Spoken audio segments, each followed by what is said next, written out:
In the cannabis industry, what you see is a brand new industry where everyone is starting from scratch. I've always wanted a bakery. Weed is legal in Colorado. Go for it. I'm an evolutionary biologist. The youngest person to have a license in New York. I'm the founder and CEO of a cannabis health and beauty aids line. Not only are they odor controlled, but they have a lot of pockets. A lot of our patients were asking for products for their pets. Wag your tail if you like CBD. There you go. And I just became, at 60-some years old, a centerfold in Newsweek magazine. For the first time, you're seeing women on an equal playing field with men. So there is no glass ceiling. We're building it together. In the cannabis industry, we have more female-owned businesses than any other sector of the American economy. You know, women are creative by nature. The plant is a female plant. We have the opportunity to create the first billion-dollar sector that is not dominated by men.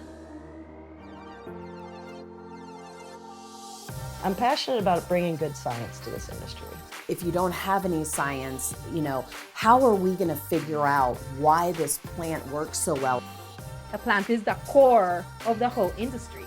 But if your plant doesn't work, the industry collapses.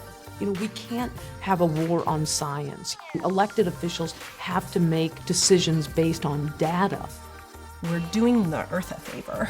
It's zero waste. You can use the entire plant. How do we build community? How do we build engagement? How do we build standards for sustainability? Let's make it more sustainable and put that outside. This is a wellness product. I call it a smart drug because it only targets the parts of the body that are experiencing dysregulation, and it leaves the healthy parts alone. We want everyday doctors to be able to look at cannabis as an option along with all their other treatment modalities, and cannabis is just part of your toolbox. No, I wanted to scream it from the mountaintops. If you're going through cancer treatments and you're not using cannabis, you're really going through a lot of pain that you don't have to.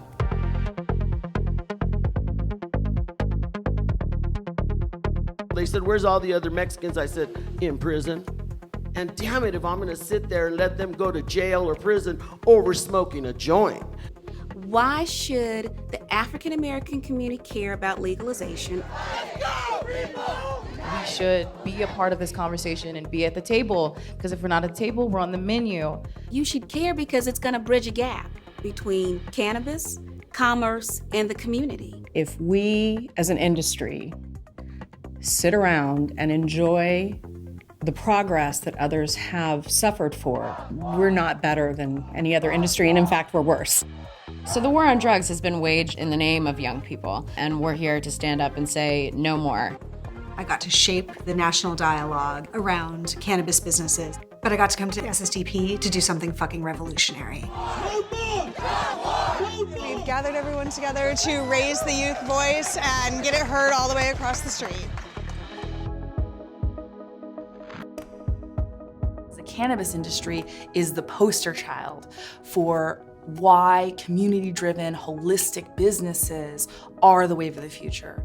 This is an industry that was born of a movement. When you walk through the door of our organization every morning, you have to know that you walked in here and your job is to be an activist. This industry is gonna be different, but it depends on us, and it depends on who we give the power to. But with that, not surprisingly, comes responsibility and accountability like any other industry.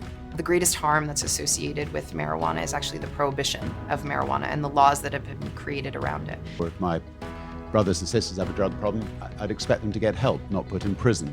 We're having legitimate conversations about the failure of the war on drugs. It is the door that you take your foot and you bust it down. So we're a movement, an industry, and consumers that are all working together.